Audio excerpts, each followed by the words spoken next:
Hey, what's up, everybody? BDO44 coming at you with another video. All right, halftime, Game 3, Western Conference Finals, 48-47. The Warriors have the lead.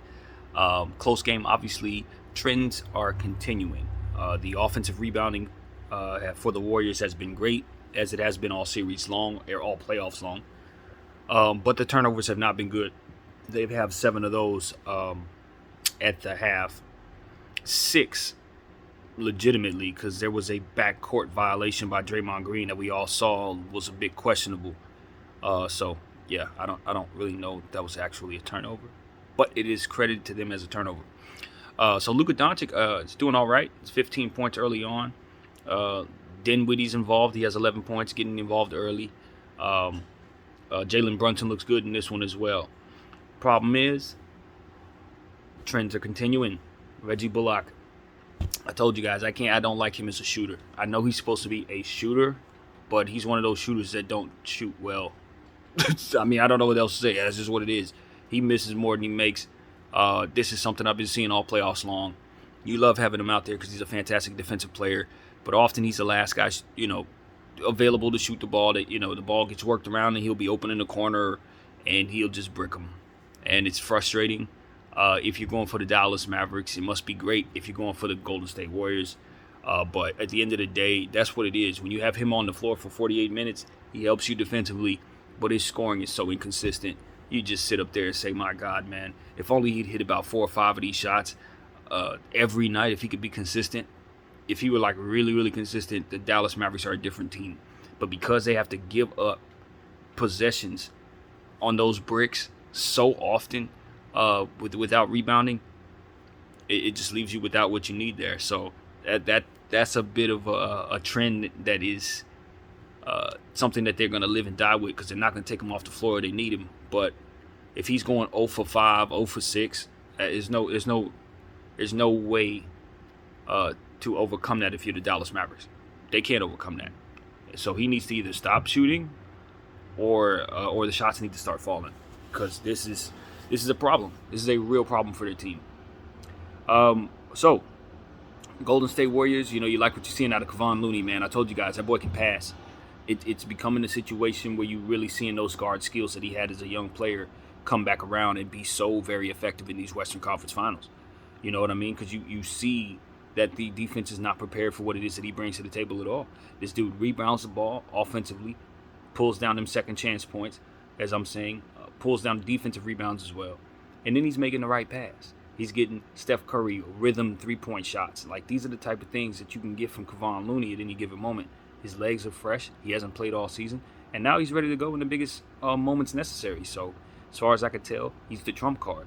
He's the reason why I think Dallas is not favored to win a single game anymore in this series, because they've called his number, and he's fit like a glove for the Golden State Warriors in a situation where the Dallas Mavericks already have size and rebounding issues. So when you add that player who provides size and rebounding issues, it makes it even worse.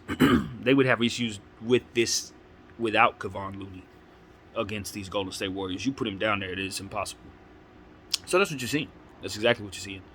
But the Dallas Mavericks are withstanding it pretty good. They're keeping their offense going. I like how they're attacking the rim. Luka Doncic is doing a very good job. Jalen Brunson, both of them are working the game plan. And when you have help from Spencer Dinwiddie, it's why they're in the game. It's why they're here. When those three are giving you consistent play, you're doing well. Dorian Finney-Smith hit some shots that I like seeing down there. Davis Bertans been active, jumping around, being effective in other areas other than shooting, which is very impressive, because he's one of those guys that you don't expect to help you in other areas. But in these playoffs, I've seen him do little things that make him valuable when the ball's not going up. So that's very important and key. And I'm just looking to see what Dallas does. You got a crowd behind you. The game is extremely close, but we know that the Golden State Warriors are a good third quarter team, a very good third quarter team. They come out in locker rooms looking to run the score up fast. So if the Dallas Mavericks don't look to do the same thing, they're probably going to be caught off guard once again by that same dynamic. So as trends tend to be staying honest in this series, I expect more of the same. More offensive rebounding from the Golden State Warriors, more turnovers from the Golden State Warriors, more bricking from Reggie Bullock, more attacking from Luka Doncic and Jalen Brunson, and hopefully Spencer Dinwiddie can continue to be a part of this thing. Dorian Finney-Smith, I want to see these guys continue to attack the glass. The Golden State Warriors are all attacking the glass, so they're going to need to match that. Steph Curry still pulling the ball off the rim, which is something I said needed to stop. Dallas has done nothing to push him off the glass, and that's a problem for them. So as that continues, so goes the losses for the Dallas Mavericks. They're going to have a hard time getting this game or game 4 if they don't find a way to stop Golden State from rebounding the ball. So that's the trend. That's what we're seeing. Everything else is just, officiating. You gotta pay very close attention to what happens in the second half in regards to that.